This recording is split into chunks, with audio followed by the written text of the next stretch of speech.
May 20th, 1999, the air was filled with gas and there was a spark, and the spark caused an explosion. And my 71 Hemi Cuda was in the fire and it was destroyed. The paint cans were exploding in the air, and it was just a big ball of fire. I crawled out the door that had blown off the building. I was fortunate to get out of the structure, but dealing with it afterwards has been a very difficult thing. When I get the car back and it's finished, that will put the end to all of this that I've been through. Losing the car and the structure explosion and all of the trauma that went with it, it's gone. It's all better again. It's more important to me than anything else in the world. You know, I just hope people can enjoy it for what it is and appreciate the graveyard cars as saving a piece of history. They're coming to get you, Barbara. Buried deep in the Pacific Northwest, one team in Springfield, Oregon, takes on the impossible, finding dead Mopar muscle and bringing it back from the grave. Award-winning Master of Mopar, Mark Warman, his cousin Doug, his daughter Alyssa, his best friend Royal, his painter Will, his assembly tech Justin, and the rest of the GYC ghouls are restoring, resurrecting, and recreating some of the fastest, fiercest, and rarest muscle cars on the planet. This is Graveyard Cars.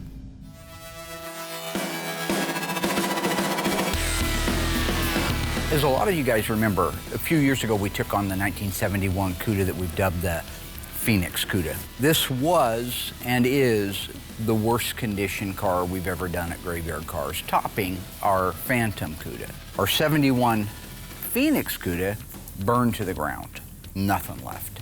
Our Phantom Cuda, everything that was there, it was never burned, it was wrecked.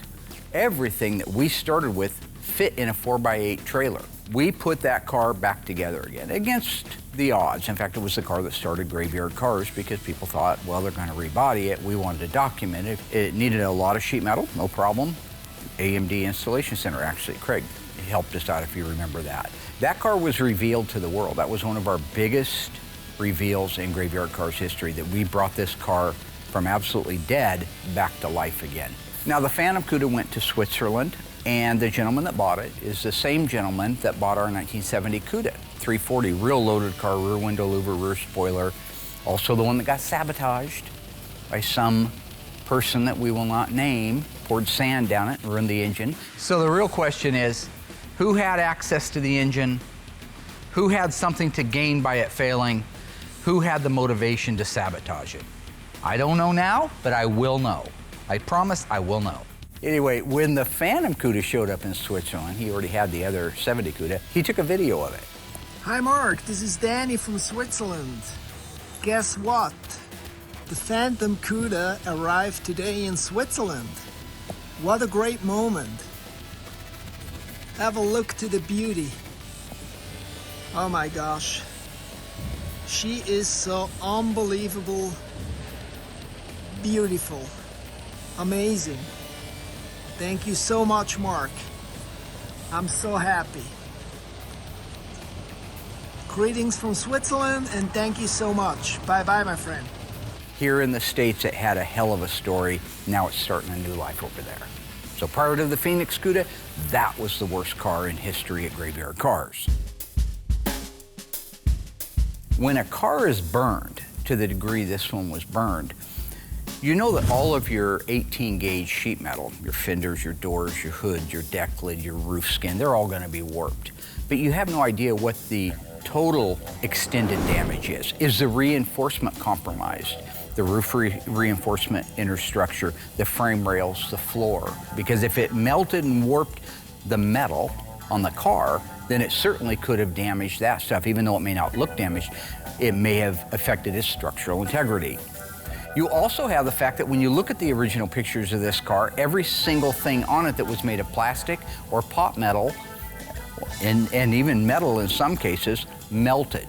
Look at the original pictures of those front park lamps. They are hanging and drooping. The plastic is drooping out of them. The housings, which were made of a pot metal, were also melted. You go to the side markers, all oozing out. Go to the interior of the car, take a look at that. The dash, the steering wheel, the heater box, everything that's made of vinyl or rubber or plastic or pot metal was dripping completely off of the car. So now you're talking about totaling a car. You're talking about 100% total loss. Having said all of that, the good news is our Phoenix Cuda is back from the ashes. It's in its final stages now of getting finished and back to the customer.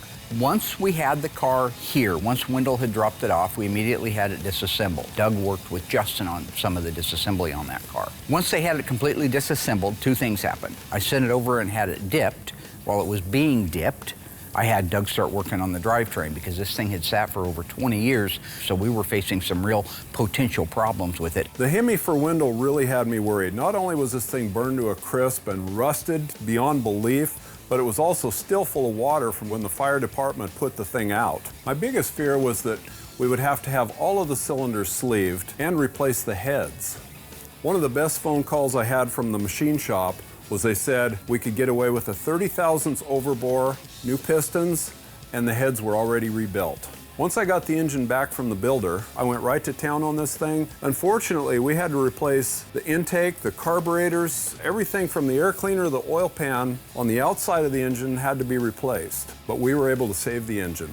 So Mark and I fired up the engine on the engine run stand and it ran perfect. So we did the paint work, the final assembly. Now it's sitting in the car ready to go. The other concern we had, of course, is what is this body going to look like when it comes back from the dipper? Well, I was pleasantly surprised. My original gut that all of the sheet metal was destroyed, that was true.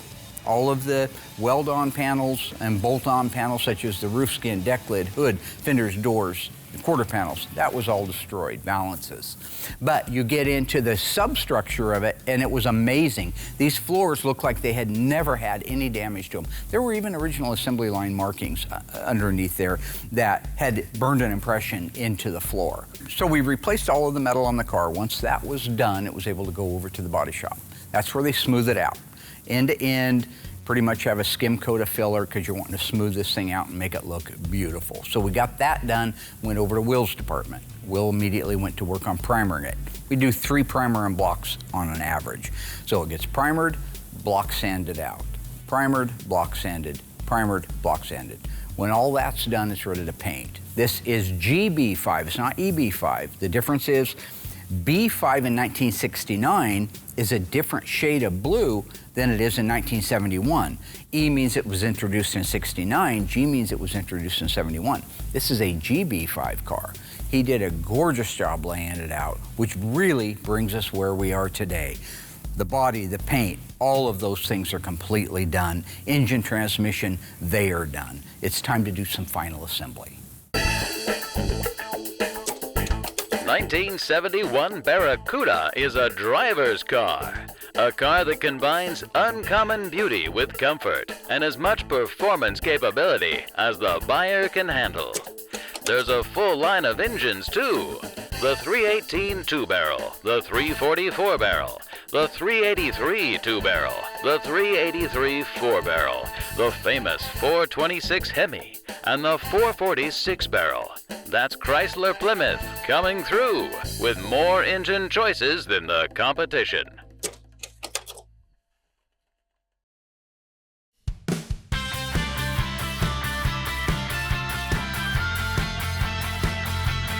Now, because this car is getting close to the finish line, and I have mentioned that I really like to be involved in certain steps of it, not because I don't trust my guys, but because I want my hands, my DNA, I want my experience to be on that car. So I wanted to work with Justin on some of the final assembly stuff, which was like the heater box, getting it installed, the dash assembly, the steering column. Under the hood, there's a half a dozen things that need to be put together on it. Just being able to work with him so when Wendell says, hey, what all did you do? I can at least say I did something on it instead of just took all the credit for it, which I don't mind doing, just for the record. This is the heater box for our 1971 Plymouth Hemi Cuda. I put these cars together all day long, so I don't stop and think about how cool some of these features were in the cars back in the day. Even just the vents and the heater controls were pretty cool features. These are our vent knobs. They're just a little pull lever. pull this lever, you can see all this move over here. So those are just our fresh air vents. This lever right here, this is gonna be our temperature lever. So this just rocks back and forth and controls how much heat and air is flowing through. This lever over here, this is going to be the defrost lever. Our defrost cable and our heater control cable is all mounted to the dash, so those will get connected to this once the dash starts getting rocked up into place.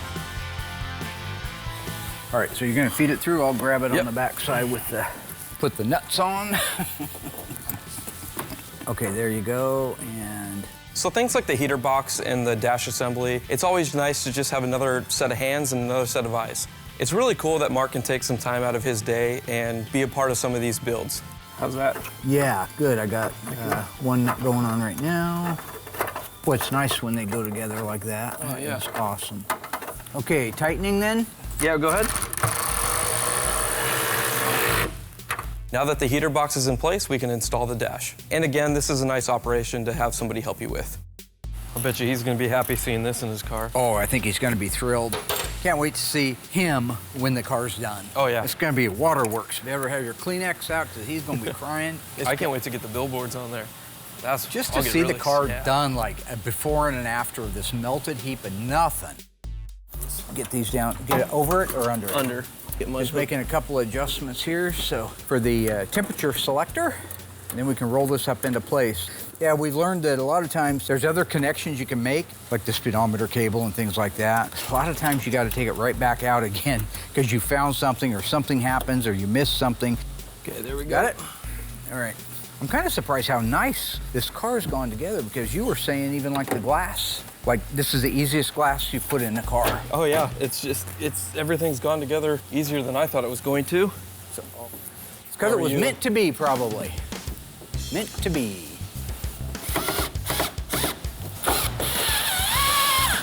Got it. this one there. Go ahead and make your bulkhead connection, and we will put the steering column in. Sweet. All right. Alrighty. 1970 was the very first year that the ignition key went from the dash on the Mopars all the way up to the steering column.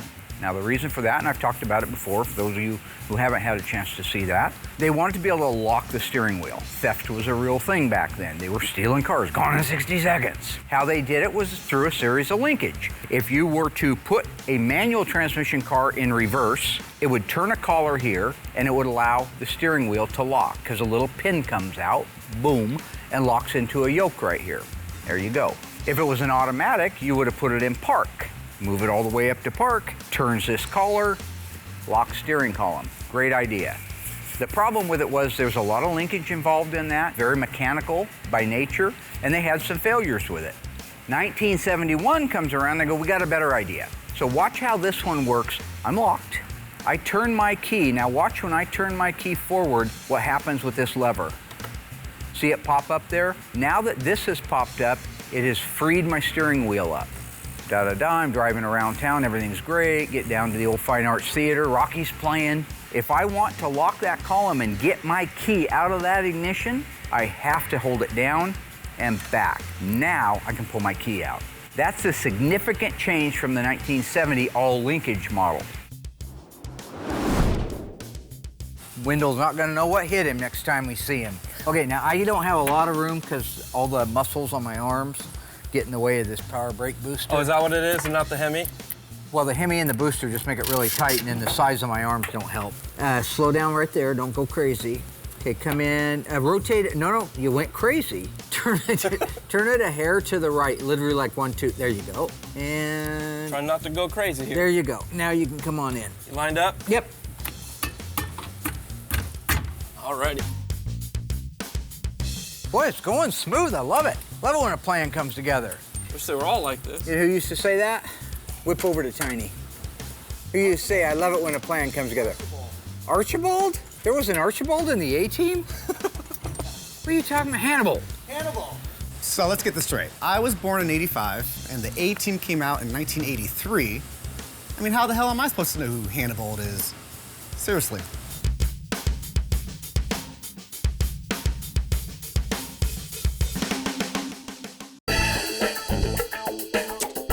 The Hood with the twin scoops is standard on Cuda. The shaker is standard with the Hemi, and this year it's optional with any Cuda model. Those hood locking pins are standard on Cuda models and optional on any other Barracudas. Optional elastomeric front bumper in choice of 6 body colors for the front and 4 body colors in the rear. Hard throttle downshift is now standard on TorqueFlite. A light jab on the accelerator for maximum acceleration. Flooring the accelerator is no longer necessary to downshift to a lower gear. Naturally, there's air conditioning, power steering, power brakes, and power windows for total luxury in a sporty car.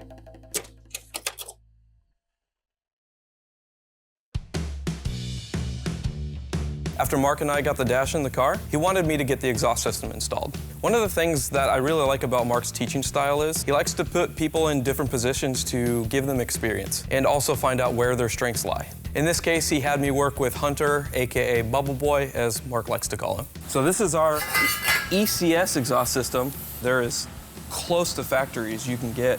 You know, when it comes down to the bends, all the kinks, if you see these flat spots right here, here's something really cool. It was only a few years ago when Mark was teaching me the correctness of these ECS exhaust systems. How every mark, bend, and weld were intentionally done to replicate the factory OE systems. So now here I am teaching the new guy the same thing. Sounds good. You want to grab one in? Yeah. Get the other? We're still like rope it up and yeah. put it through. Watch your head. That should be good enough. So the first thing that we install is the H-pipe, and then we just work our way towards the rear of the car. I'm gonna get this side so it doesn't want to walk away on us. That is awkward. Yeah. All right, the next things we can get on are the resonators. Even their spot welds they got on here.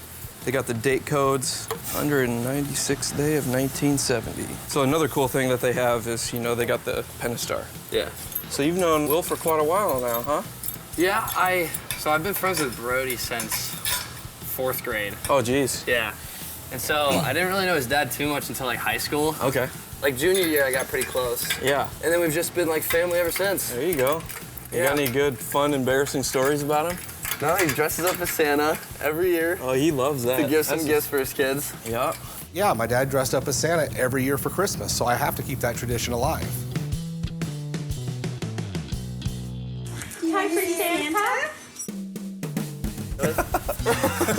After we install the resonators and get them hung into place, we move on to the mufflers. In the case of this system, the mufflers and the over axle pipes were welded together from the factory, and that's how ECS does it too.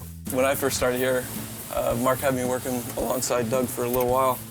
We're tearing cars apart. Oh yeah. There's no better way to learn putting together a car than just taking it apart first. These all go in as one unit, so you have to be really careful to not scratch anything like the axle or the shocks when you're installing these.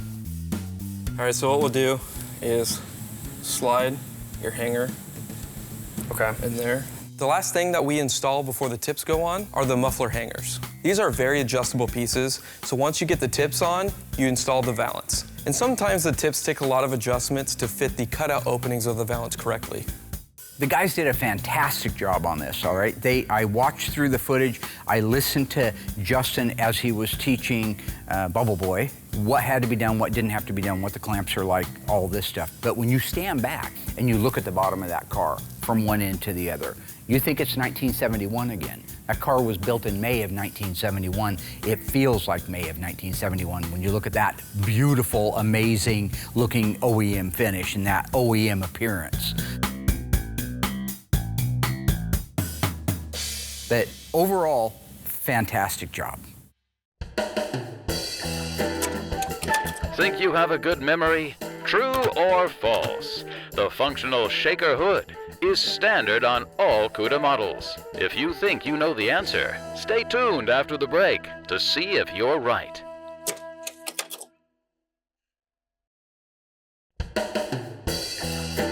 Ready to see how dumb you really are? True or false? The functional shaker hood is standard on all Cuda models. If you guessed false, congratulations, you are right. The shaker is standard only on the Hemi Cuda. However, it is optional on all other Cuda engine choices. In addition, the 71 Cuda comes with 2 really great seat options, the 160-position driver's seat and the split-back bench seat with center folding armrest. For the long-distance traveler, comforts like these are hard to beat. The elegant Grand Coupe has special trim, the standard 318 V8 engine, and leather bucket seats as luxurious as any imported GT car on the road.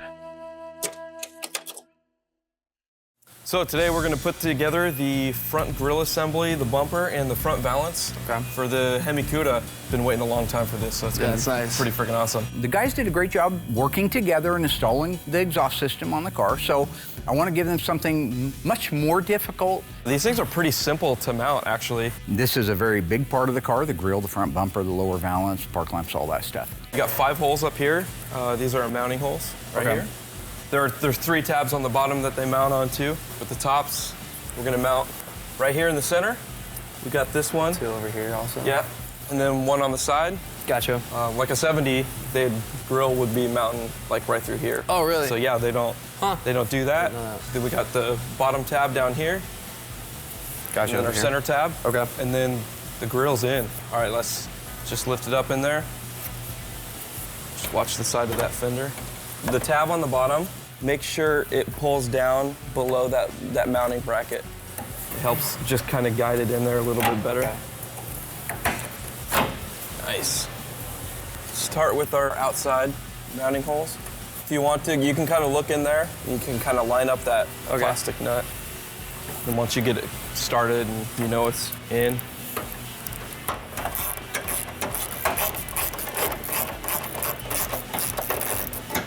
and since it is plastic, you don't want to just go crazy tight. Yeah, don't just go like super snag tight. Okay, I gotcha. Yeah, make it just snug. nice and snug, where you know it's not going to come off. It's a little bit harder to see these ones. Just a little bit. I like butter. So this is your first Cuda, right? Yeah, that's actually not like rusted. You're not tearing it apart this time. You're actually putting it together. Yeah, it's nice. I remember when Doug and I tore this car apart. One of the first things that we took off on this car was the grille. Actually, most of it was melted on the front valance. Oh boy, this poor car. Justin and I worked on disassembly of this car back in the day. Absolutely everything was either rusted or melted. All the fasteners were covered with melted plastic. We had a time getting this car apart. When we finally got it all apart, it looked like a pile of parts. It looked like a bunch of briskets. So let's get this bumper up in there. All right. Just get the frame rails on the inside of this. Gotcha. Mark has shown me this early on and it works great. You put the rearmost bumper bolts in first and then you leave them loose. Then all you have to do is roll the bumper up and then put the front bolts in.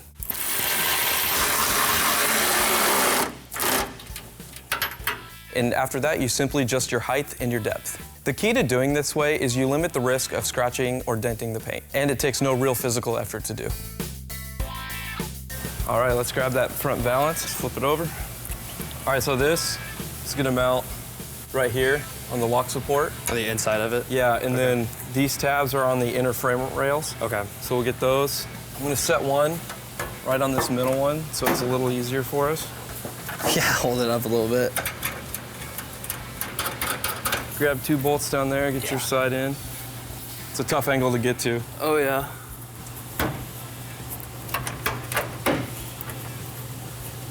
Okay, if you can you push on that your for way me? or just... yeah, my way.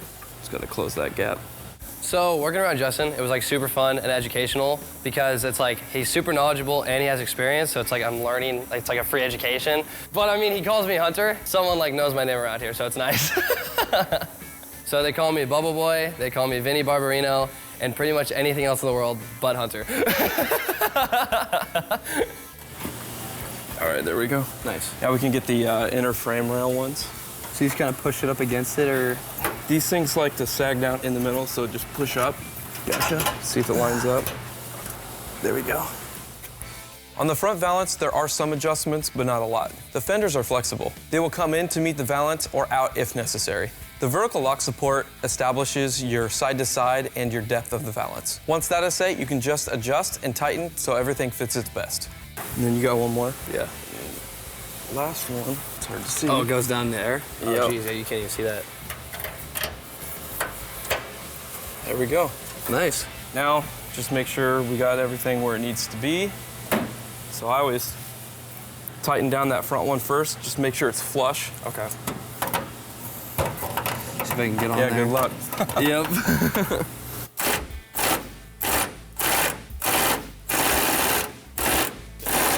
There we go. Yep. Okay. There we go, that flows good. Now, tighten up that bottom one. All right, so now these gaps right here, we can adjust with those frame rail bolts right there. Okay, let me try to make. There we go. There we go. Nice. Oh yeah, he's gonna be happy with that. Yeah, it looks really good. Yeah, if you wanna pull that tape down, you can lower it and take a peek, make sure everything's good. We can get Mark and Doug to put the back end of the car together. Yeah.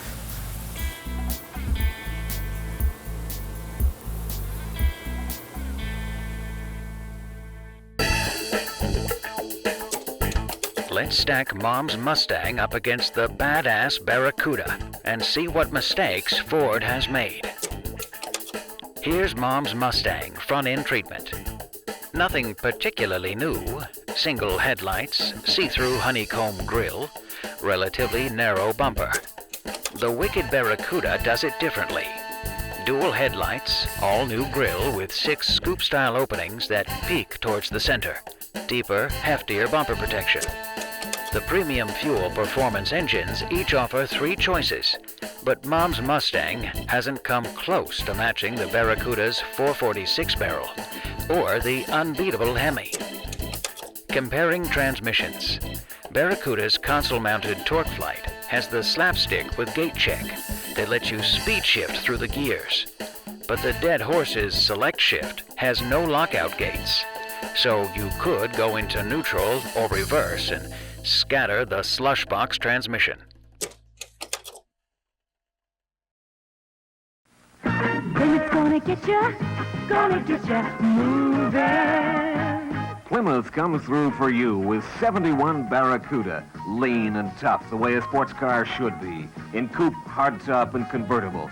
Torsion bar suspension, it handles. Power up to a 446 pack, it goes. Plum crazy colors. Go Plymouth Barracuda. Plymouth's gonna get ya. Gotcha. There are some things under the hood that I wanted to take a minute and point out to people who are maybe building one of these cars that are unique to the 71 model versus, say, the 70 or the 72, 3, or 4. And also in that spirit, I wanted to have some hands-on time under the hood with Justin, so I got together with him and we laid out all of the pieces that were left that needed to go on under the hood. This is the windshield washer reservoir. This is a replica, and these are replicas of the original screws. So a couple things is this screw should have the washer on it, built onto it. I cannot get that off of there. It's a number 2 Phillips. It is a pan head, 3 of them that hold it in place.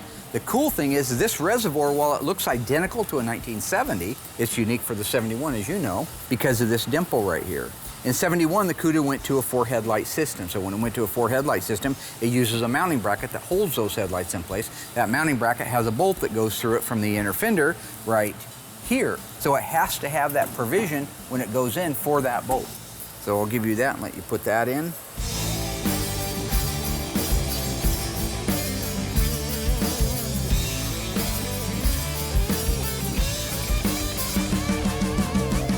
Okay, we're gonna put the radiator in next. The way these things sandwich together is the shroud has to go in and loop around the fan, set off to the back side of it, so then we can lower the radiator down into the core support area. Then we'll bring the fan shroud forward and bolt it into place. While he's doing that, I would like to show you something here. This is a replica, brand new radiator. Lynn Ray's the guy that makes them. Here you see the Pentastar 3443959, correct radiator, and this is an internal vendor code. This is all brand new with, this is cool, the 98th day of 1971. Coincides perfectly with the other dates because our car was built in May of 19. Oh, gotcha. Yeah. Nice.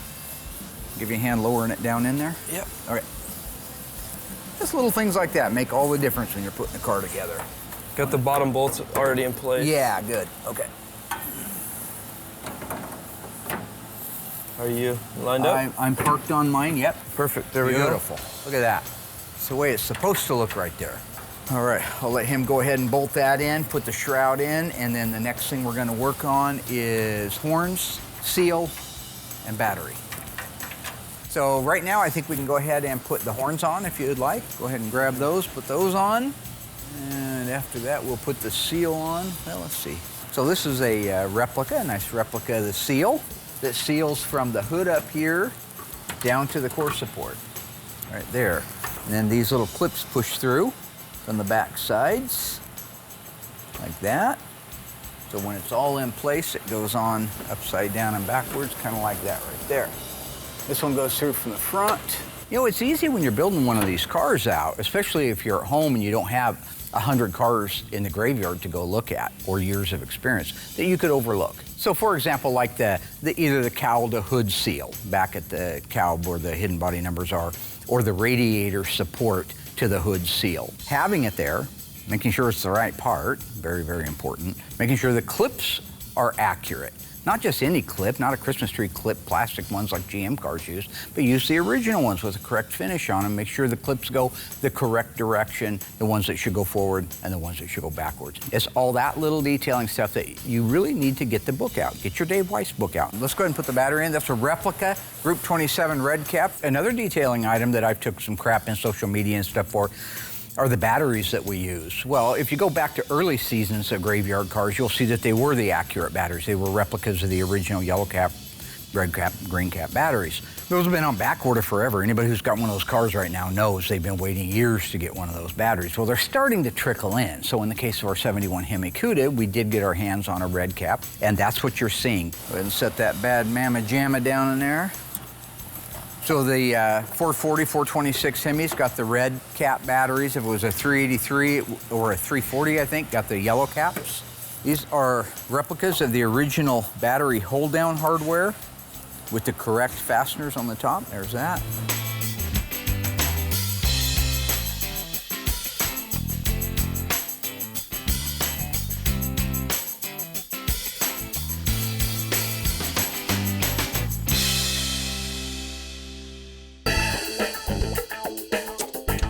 Barracuda and Cuda hardtops offer this optional, no extra cost bench seat with bucket backs.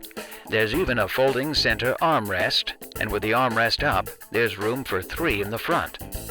Mom's Mustang has no such option and only offers bucket seats. But for $76 extra, you can get this molded plastic center console.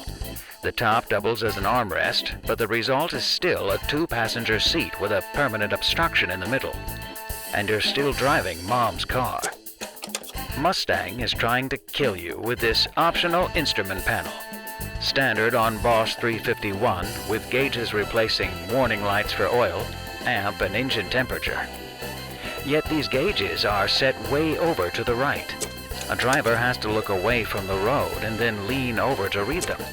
The sporty Barracuda's optional rally instrument panel has complete instrumentation, including tachometer, trip odometer, 150 mile/hour speedometer, and rally clock with sweep second hand, and yet keeps everything in front of the driver, so his attention isn't drawn from the road. Barracuda will let you live longer.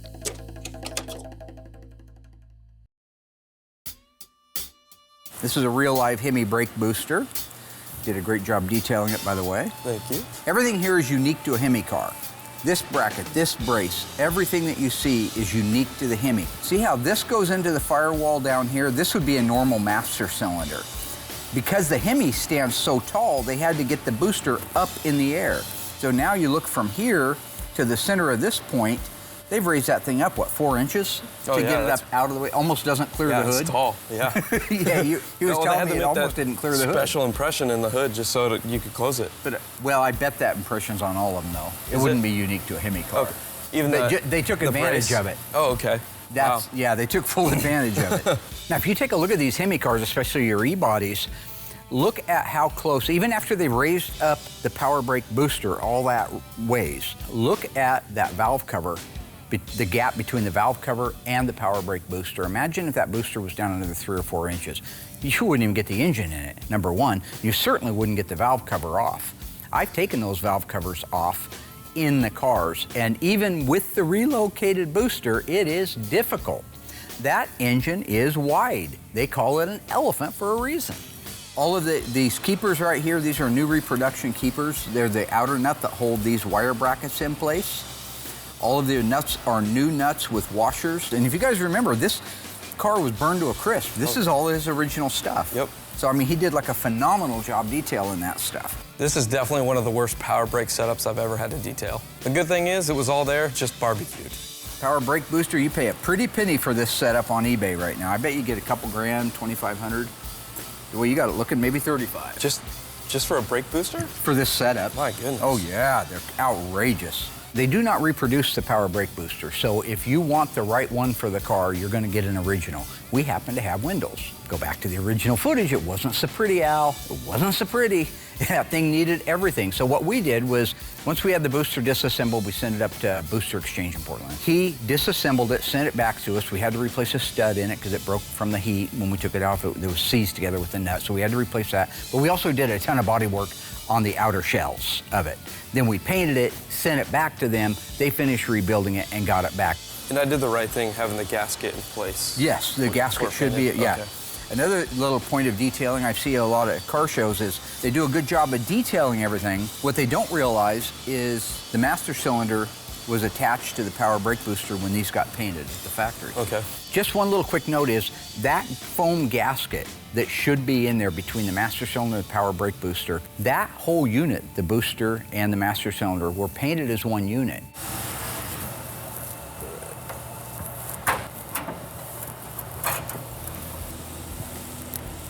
Okay, I'm lined up with the holes. Yeah, you might have to get a couple love taps this way. You want it back? You want it all the way in now, though? Yeah, yeah, that works. Okay, perfect. Yep, great. So the lines that we're using right now, these are inline tube brake lines. So all of our brake lines, we don't talk about it too much because it's more the boring end of things. I mean, brake line, right? But it's very important when you're putting these in that they go where they're supposed to go, that the bends are where they're supposed to be. You open them up, you unfold it at certain bending points. When you unfold it at those bending points, you need to make sure that the trajectory of everything is right. So in this case, the brake lines that go up to the master cylinder, they literally, when Justin and I set that in place, he had the lines already there. All I did was roll them, like 1 inch, and they literally fell right in the spot that they're supposed to fall.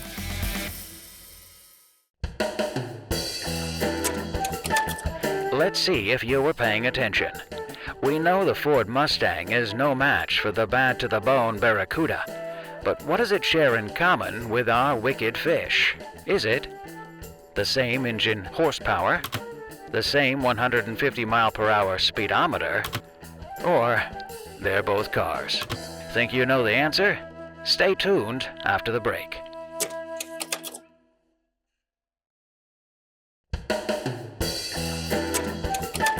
Welcome back. Have you thought about what the Ford Mustang has in common with the '71 Barracuda? The answer is, they are both cars. That's right. The Mustang is a poor attempt at a modern-day muscle car.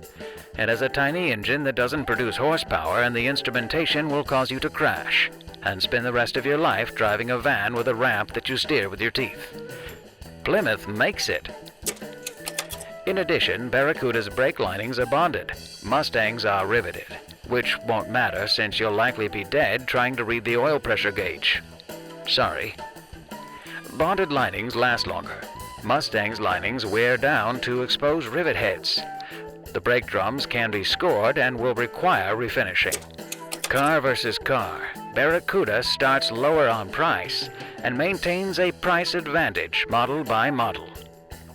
And you will get more with a Barracuda.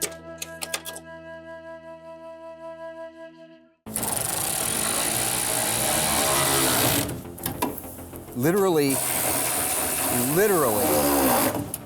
fell right. I mean, when I put it in there, the two lines fell into the master cylinder. Because I pre-fit it. Yeah. Somebody awfully good at this stuff.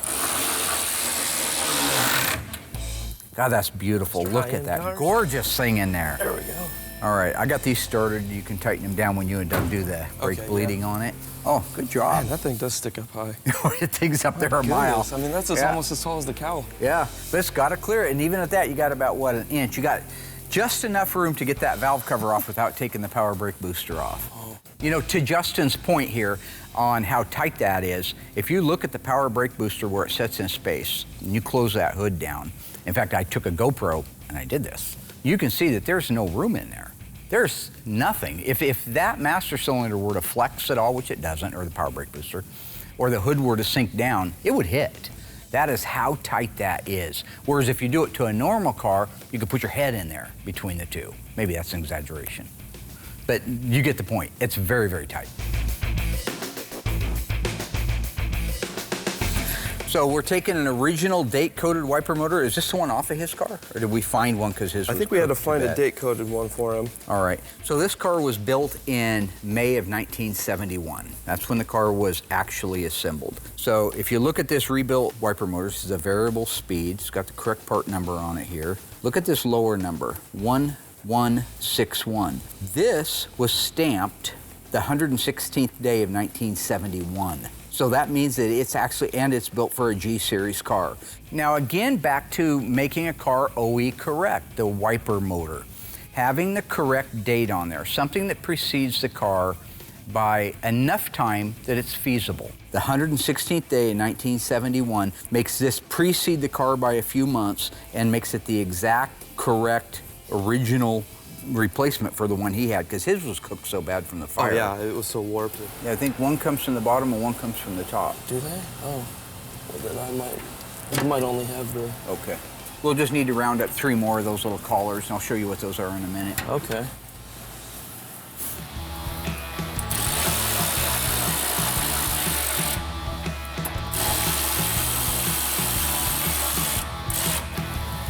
Something to show you here is he's going to put the ballast resistor on. These are replicas. They have the gold cadmium redone on them.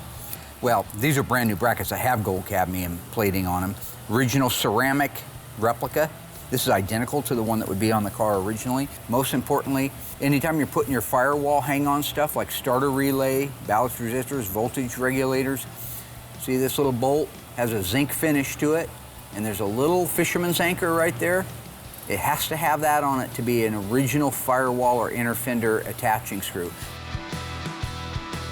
I know that some of you tune out when we start going into that nerdery stuff, but the fact is when it comes to these cars and the level you want to do them at, it's very detail oriented, and these are the little details. The devil's in the details, Mom used to say that. Never understood what that meant. As an adult, I believe I'm starting to figure it out, because remember, who's really detail oriented is Tony. And I've always made the suggestion that he's the devil. If you look at one of the original Demon logos, it's Tony's face. So